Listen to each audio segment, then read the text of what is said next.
Shazam! Alright, I'm ready. Let's do this. The laser is 'cause I like sci-fi. The dude is 'cause I am a rad guy. 99 is 'cause I like Wayne Gretzky. That's why I'm Lazy Dude 99. Lazy time and we're gonna do a review. Yes, we're gonna review and talk about movies and comics too. Let's all go watch the review.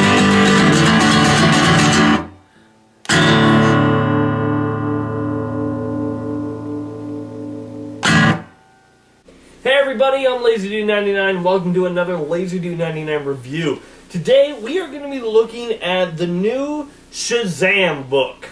A book that once again teams up the great talents of Geoff Johns and Gary Frank. This story follows Billy Batson, how he is turned into Captain Marvel. Oh wait, that's old. So yeah, now he's officially only called Shazam! Anyway, we follow him as he is given these humongously powerful superpowers of magic and then is faced off against his greatest enemy, Black Adam.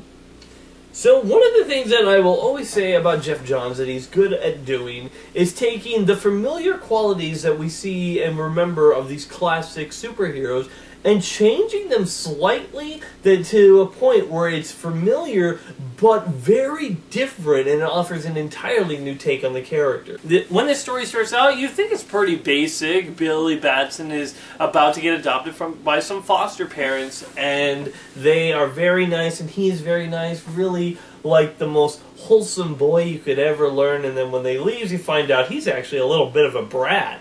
I mean, Billy Batson in here, this kid is basically a jerk to almost everyone he sees. Now, let me just say that this story was released bit by bit in the pages of Justice League. It just so happens that I was collecting Justice League issues, so that's how I got most of the story.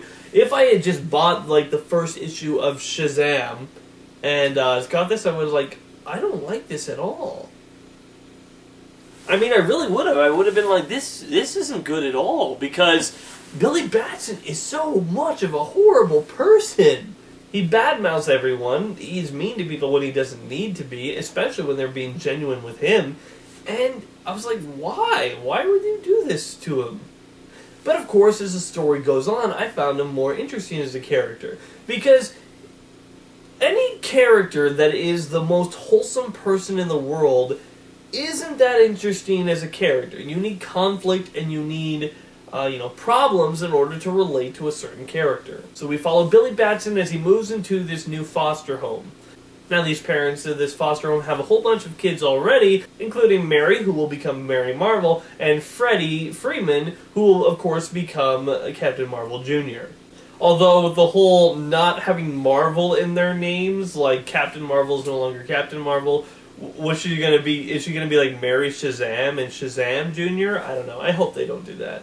Maybe they should have Billy Batson named Shazam and call Freddie Freeman Captain Marvel. I'd be okay with that. But I think they just really didn't want DC to have the Captain Marvel name anymore. They're like, look, it's enough. Marvel Studios has Captain Marvel, and they are Marvel. Let's just let them have the name, and we'll change our character's name to Shazam. Just call an end to it.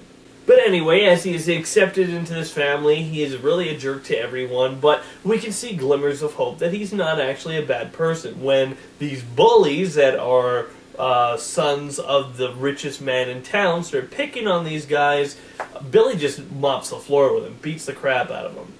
And through a couple of events with Freddy, he finds himself actually transported away to this room with the wizard Shazam! You kind of just have to say it like that. Anyway, so the wizard Shazam!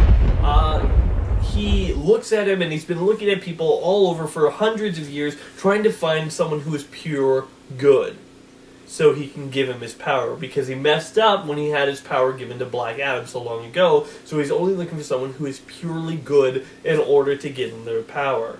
Now the thing that I like about this is Billy Batson isn't his first choice. It's not, you know what, that little kid right there, He's my number 1 draft pick.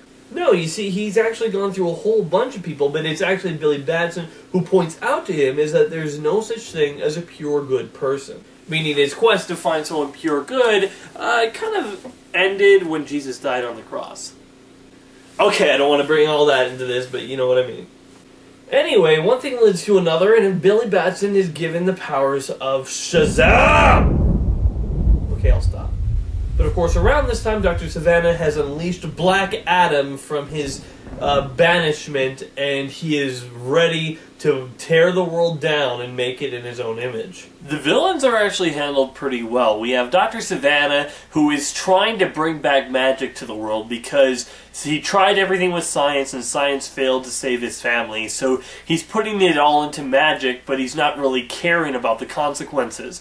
And doing so unleashes Black Adam, who was given his power by the wizard, wants to destroy the whole world. And I like the origin they gave Black Adam, and the themes that they used in it really play well into Billy's story as well. I don't really want to give it away or get into it, but I will say that the ending of Black Adam's story, I'm like, okay, you had to go that route, because I'm not sure what they're going to be able to do with him next. But at the very least, there is set up for another story to come soon. The thing that I like about this story is it's a really good retelling of the story in nowadays times. You know, back then it was just like there were such things as pure good people in comic books, where there really isn't nowadays because, you know, people are more complicated than that. And we also really do get a believable friendship that happens between Billy and Freddy. I really do like their friendship because all the other kids at this foster home really seem pretty like happy and, you know, shy, and they're pretty reserved. Where Freddy, you could tell that he was the type of kid that was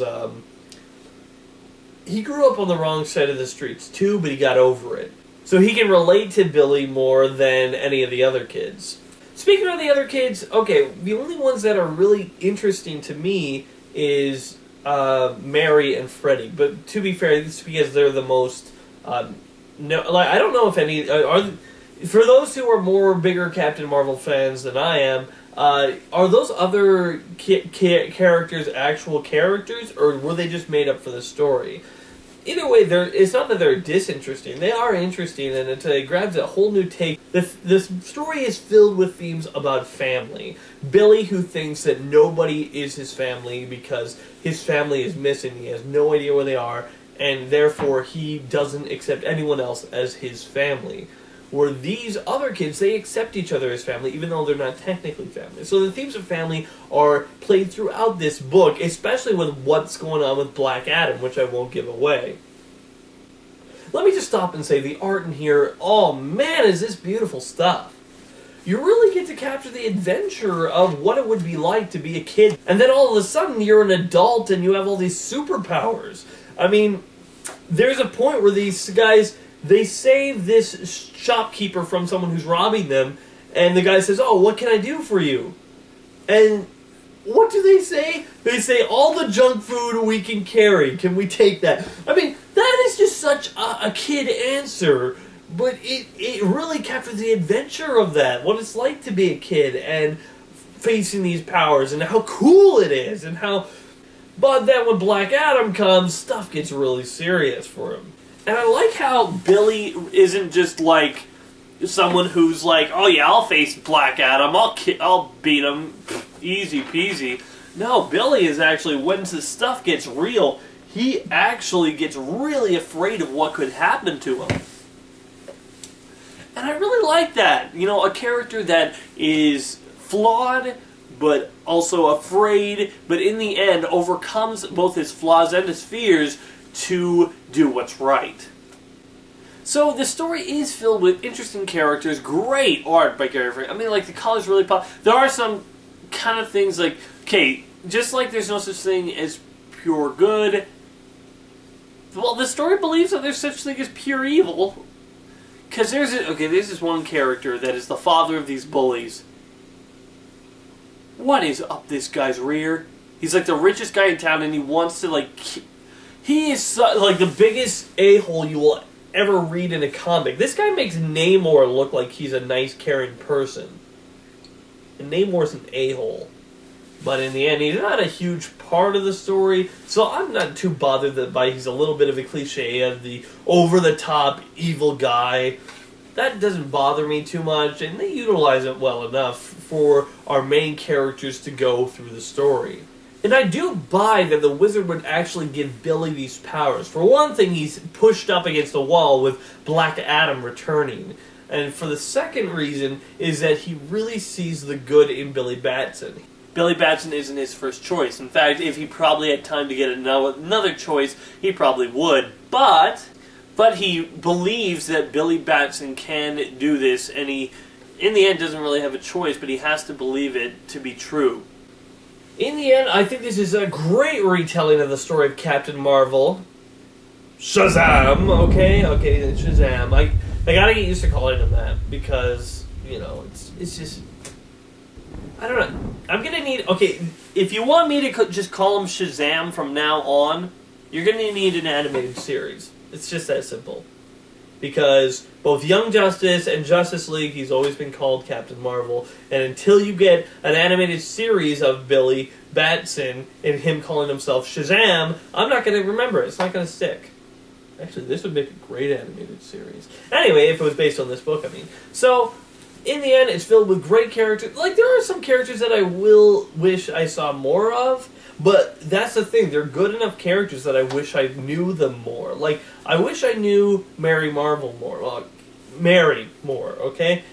But the fact that they gave her enough to makes me more interested, makes me really interested in what they're going to do next for this series. So I'm going to give Shazam Volume 1